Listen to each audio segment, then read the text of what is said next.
الدين لنا والحق لنا والعدل لنا والكل لنا. أضحى الإسلام لنا دينا وجميع الكون.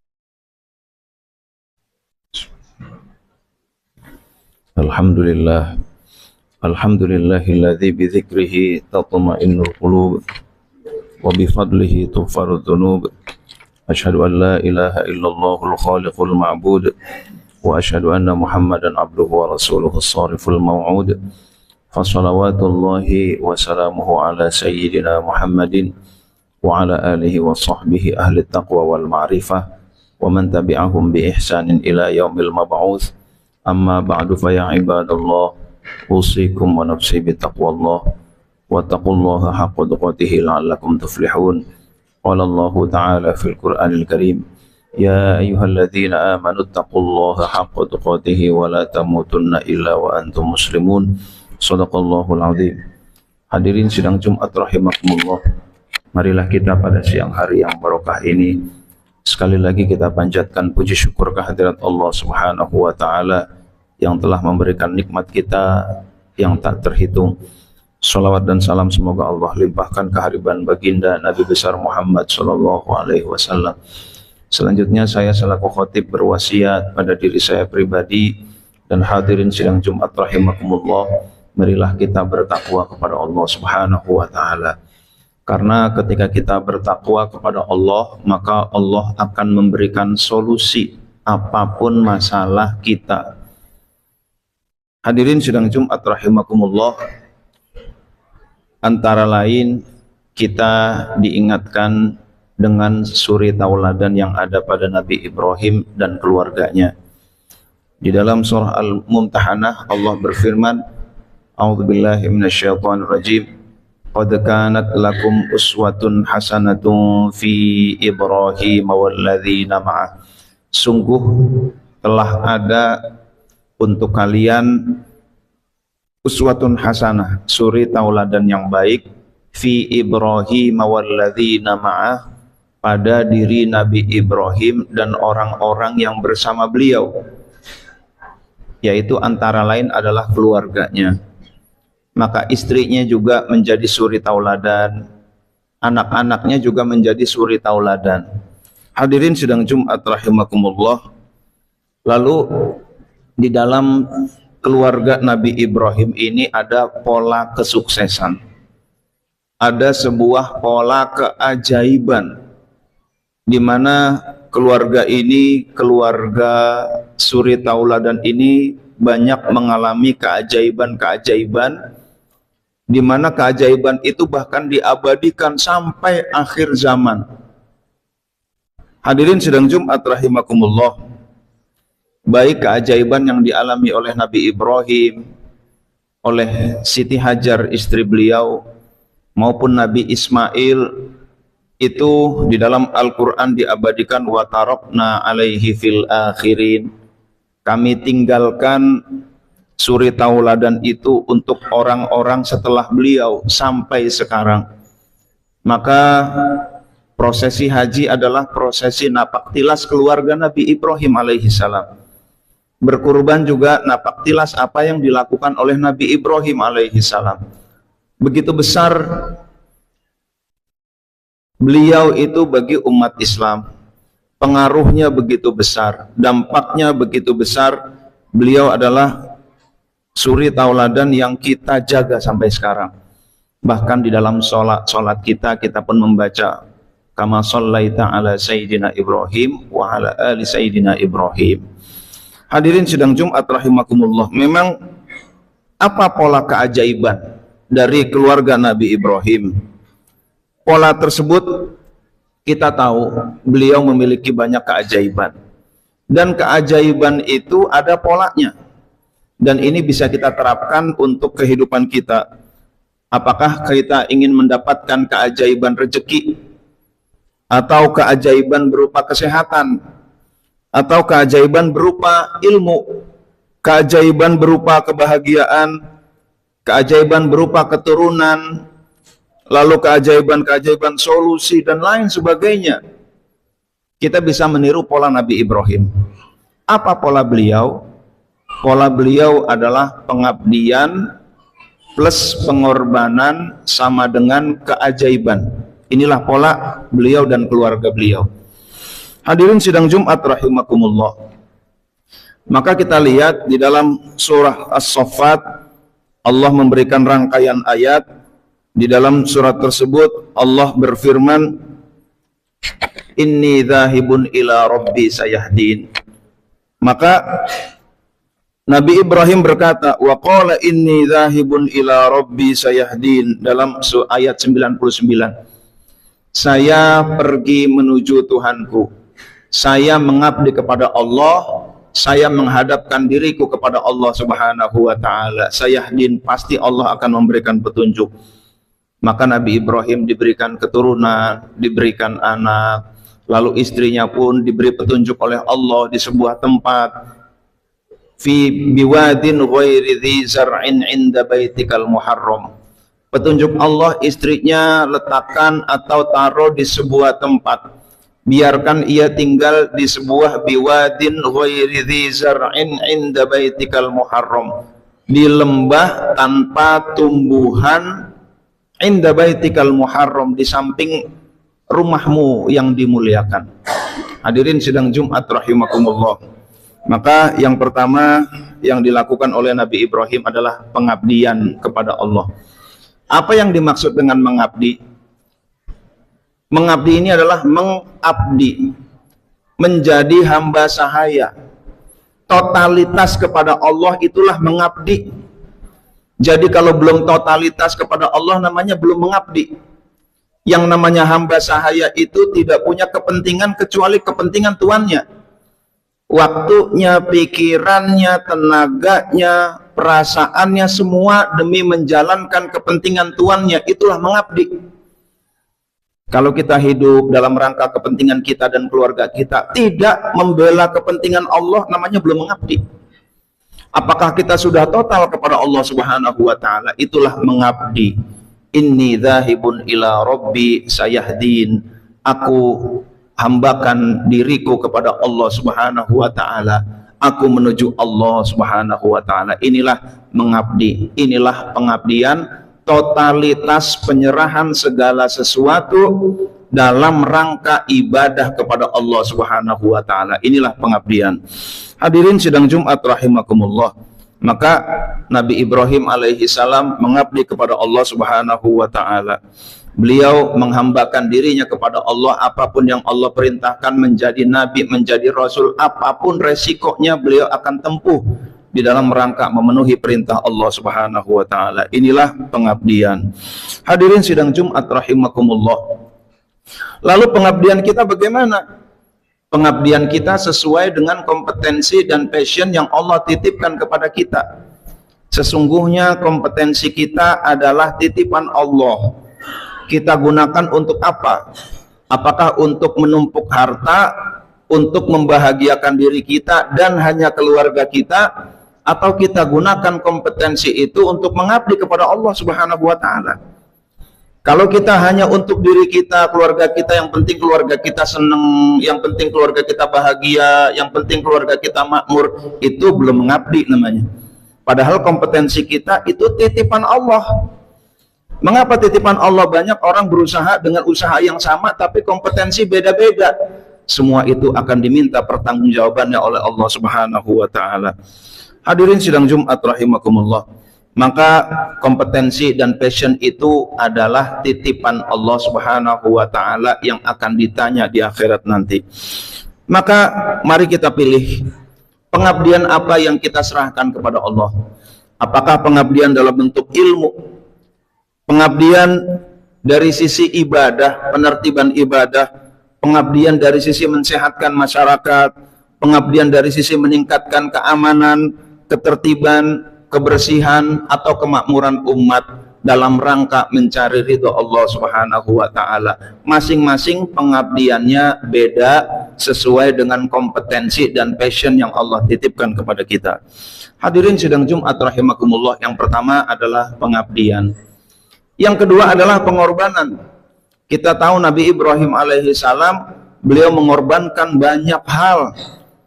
Pengorbanan itu adalah penyerahan kecintaan. Apa yang beliau cintai, beliau serahkan kepada Allah Subhanahu wa ta'ala.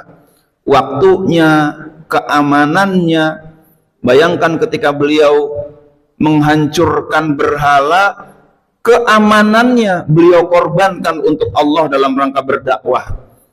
Hadirin sidang Jumat rahimakumullah, itu waktu masih menjadi pemuda, sudah luar biasa pengorbanannya.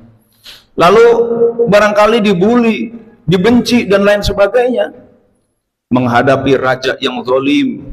Lalu ketika sudah punya keluarga, apa pengorbanan beliau? Diperintahkan untuk istrinya agar tinggal biwadin ghairi dzi zar'in, di sebuah lembah tanpa tanaman.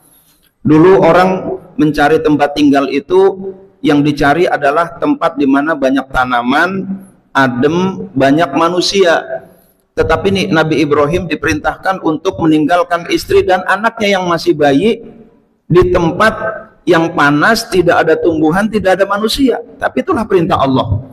Kalau Allah memerintahkan begitu, laksanakan. Just do it. Laksanakan saja perintah Allah Subhanahu wa ta'ala. Pengorbanan perasaan. Hadirin sidang Jumat rahimakumullah, anaknya sudah besar, begitu dicintainya. Doa beliau yang terkenal, Rabbi habli minas sholihin, ya Allah karuniakan aku anak soleh ya Allah. Ketika diberikan, dan itu menjadi hal yang paling dicintainya, itu pun diminta untuk dikorbankan di jalan Allah Subhanahu wa ta'ala. Hadirin sidang Jumat rahimakumullah, singkatnya banyak sekali pengorbanan-pengorbanan yang beliau lakukan. Begitu pula dengan kita. Kita audit lagi diri kita. Apa yang bisa kita korbankan untuk Allah Subhanahu wa ta'ala? Maka bisa jadi yang kita korbankan adalah harta. Untuk apa? Dengan bersedekah, untuk perjuangan dakwah, agama, dan lain sebagainya. Apalagi yang kita korbankan waktu kita, yang tadinya enak-enak di rumah, lalu kita gunakan untuk ngaji. Ini namanya berkorban juga. Lalu pikiran kita dengan belajar, dengan ngaji, perhatian kita kepada masjid dan lain sebagainya, fisik kita untuk ngopeni kebersihan, bahkan perasaan kita, kita korbankan perasaan kita. Nabi Ibrahim mengorbankan perasaan yang luar biasa. Perasaan cintanya kepada anak beliau korbankan, kalau memang itu adalah perintah Allah Subhanahu wa ta'ala. Ada orang tua naruh anaknya di pesantren, korban perasaan luar biasa. Yang tadinya bersama anaknya, dia jauh dari anaknya, dia relakan anaknya untuk belajar, untuk mendalami agama. Ini adalah korban perasaan. Lalu anak yang tadinya nyaman bersama orang tua, dia korbankan zona nyaman dalam rangka mengabdi kepada Allah Subhanahu wa ta'ala. Ini adalah pengorbanan. Lihatlah, audit diri kita, apa yang kita bisa korbankan untuk Allah Subhanahu wa ta'ala. Itulah Ismail kita. Ismail kita berbeda-beda. Hadirin sidang Jumat rahimakumullah, maka yang terjadi ketika pengabdian berjumpa pengorbanan menghasilkan keajaiban. Mengaku mengabdi tetapi tidak mau berkorban, sesungguhnya dia belum mengabdi. Dia belum mencintai oleh Allah kepada Allah Subhanahu wa ta'ala. Berkorban tapi niatnya bukan untuk mengabdi, untuk status sosial dan lain sebagainya, tidak menghasilkan keajaiban. Apa keajaiban-keajaiban? Nabi Ismail setelah disembelih oleh Nabi Ibrahim, itu goloknya sudah begitu tajam tapi tumpul menghadapi leher Nabi Ismail, dan Allah pun ganti. Setidaknya Nabi Ibrahim sudah membuktikan perintah Allah, sudah melaksanakan perintah Allah.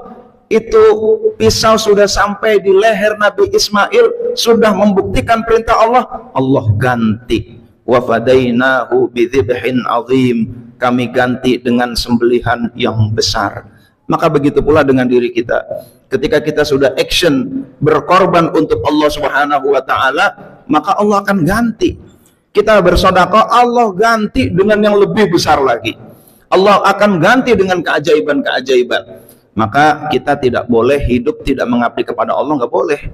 Kan kita adalah hamba Allah, kita adalah abdi Allah, kita hamba sahaya Allah. tapi kok hidupnya untuk diri kita dan keluarga kita. Enggak boleh, karena kita diciptakan untuk mengabdi kepada Allah Subhanahu wa Ta'ala. Cek bidang apa, pengabdian apa yang bisa kita serahkan kepada Allah. Apalagi keajaiban yang diterima oleh Nabi Ibrahim dan keluarganya.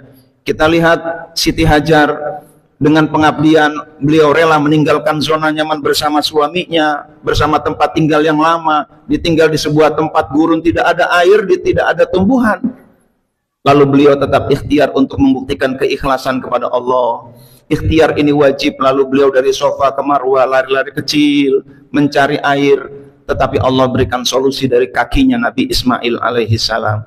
Hadirin sidang Jumat rahimakumullah, ini pun diabadikan, wa tarokna alaihi fil akhirin. Kami abadikan ikhtiar keluarga Nabi Ibrahim untuk umat setelah beliau. Maka air Zam-Zam pun sampai sekarang masih mengalir. Entah berapa miliar manusia merasakan nikmatnya air Zam-Zam. Hadirin sidang Jumat rahimakumullah, ini adalah ikhtiarnya Siti Hajar dan Nabi Ismail alaihi wassalam. Hadirin sidang Jumat rahimakumullah, betapa banyak warisan-warisan keluarga Nabi Ibrahim yang kita rasakan sampai sekarang. Begitu banyak keajaiban-keajaiban dari keluarga ini yang kita alami sampai sekarang. Maka lagi-lagi polanya adalah pengabdian plus pengorbanan sama dengan keajaiban. Sudahkah hidup kita niatkan untuk mengabdi kepada Allah? Sedangkan kita dalam sholat kita selalu membaca inna sholati wa nusuki wa mahyaya wa mamati lillahi rabbil alamin. Sholatku, ibadahku, hidupku, matiku, aku abdikan untuk Allah Subhanahu wa Ta'ala. Tetapi kadang-kadang prakteknya melenceng.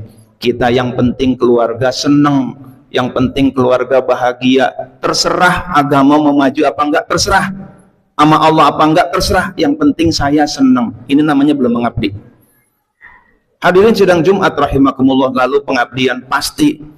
Kalau kita betul-betul mengabdi kepada Allah, apapun yang Allah titipkan sebagaimana hamba sahaya, dititipkan cangkul, dia ngabdi dengan cangkulnya. Dititipkan alat, dia ngabdi dengan alatnya. Maka apapun yang Allah titipkan kepada kita, abdikan untuk Allah Subhanahu wa Ta'ala. Itulah pengorbanan. Maka insya Allah ketika kita betul-betul niat mengabdi kepada Allah dan kita sudah action, kita sudah mengorbankan apa yang kita cintai untuk Allah, insya Allah Allah akan memberikan keajaiban-keajaiban. Apakah keajaiban itu berbentuk zahir atau batin? Keajaiban berbentuk rezeki, jabatan, keturunan, kebahagiaan, atau keajaiban bentuk-bentuk lain seperti dibukakan hati, pencerahan spiritual, makom yang tinggi, mahabbah dan ma'rifat kepada Allah Subhanahu wa Ta'ala. Mudah-mudahan kita tergolong orang-orang yang meniatkan diri kita, meniatkan hidup kita dalam rangka mengabdi kepada Allah, dan kita membuktikan pengabdian itu dengan pengorbanan-pengorbanan, dan mudah-mudahan kita menerima keajaiban-keajaiban dari Allah Subhanahu wa Ta'ala. Amin ya rabbal alamin. A'udzubillahi minasyaitonir rajim. Bismillahirrahmanirrahim. Wal asri innal insana lafi khusrin illa alladhina amanu wa amilus solihat wa tawassaw bil haqqi wa tawassaw bis sabr. Barakallahu li wa lakum fil Qur'anil Karim wa nafa'ani wa iyyahu bima fihi minal ayati wa dzikril hakim. Aqulu qawli hadza wa astaghfirullahal azim li wa lakum wa lisairil muslimina wal muslimat wal mu'minina wal mu'minat fastaghfiruhu innahu huwal ghafurur rahim. Allahumma sholli ala sayyidina Muhammad wa ala ali sayyidina Muhammad. Alhamdulillahilladzi amarna bil ittihadi wal intisami bihablihil matin.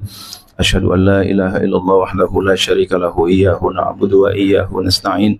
Wa asyhadu anna Muhammadan abduhu wa rasuluhul mab'uts rahmatan lil alamin. Allahumma shalli 'alan nabiyil hashimi Muhammad wa 'ala alihi wa sallim taslima. Amma ba'du, fa ya ibadallah, usikum wa nafsi bi taqwallah wa taqullaha haqqa tuqatih la'allakum tuflihun. Qala Allah ta'ala fil Qur'anil Karim, innallaha wa malaikatahu yusalluna 'alan nabi يا أيها الذين آمنوا صلوا عليه وسلموا تسليما اللهم صل على النبي الهاشمي محمد وعلى آله وسلم تسليما والحمد لله رب العالمين. اللهم اغفر للمسلمين والمسلمات والمؤمنين والمؤمنات ارفع لهم الدرجات وضاعف لهم الحسنات وكفر عنهم السيئات وادخلهم الجنة مع الآباء والأمهات. اللهم يا قاضي الحاجات اللهم يا كافي المهمات اللهم يا دافع البليات اللهم يا رافع الدرجات اللهم يا شافي الأمراض اللهم يا مجيب الدعوات اللهم يا أرحم الراحمين. ربنا آتنا في الدنيا حسنة وفي الآخرة حسنة وقنا عذاب النار وصلى الله على سيدنا محمد وعلى آله وصحبه وبارك وسلم والحمد لله رب العالمين. عباد الله إن الله يأمر بالعدل والإحسان وإيتاء ذي القربى وينهى عن الفحشاء والمنكر والبغي يعظكم لعلكم تذكرون فاذكروا الله العظيم يذكركم واشكروا على نعمه يزدكم ولذكر الله أكبر. الله أكبر الله أكبر.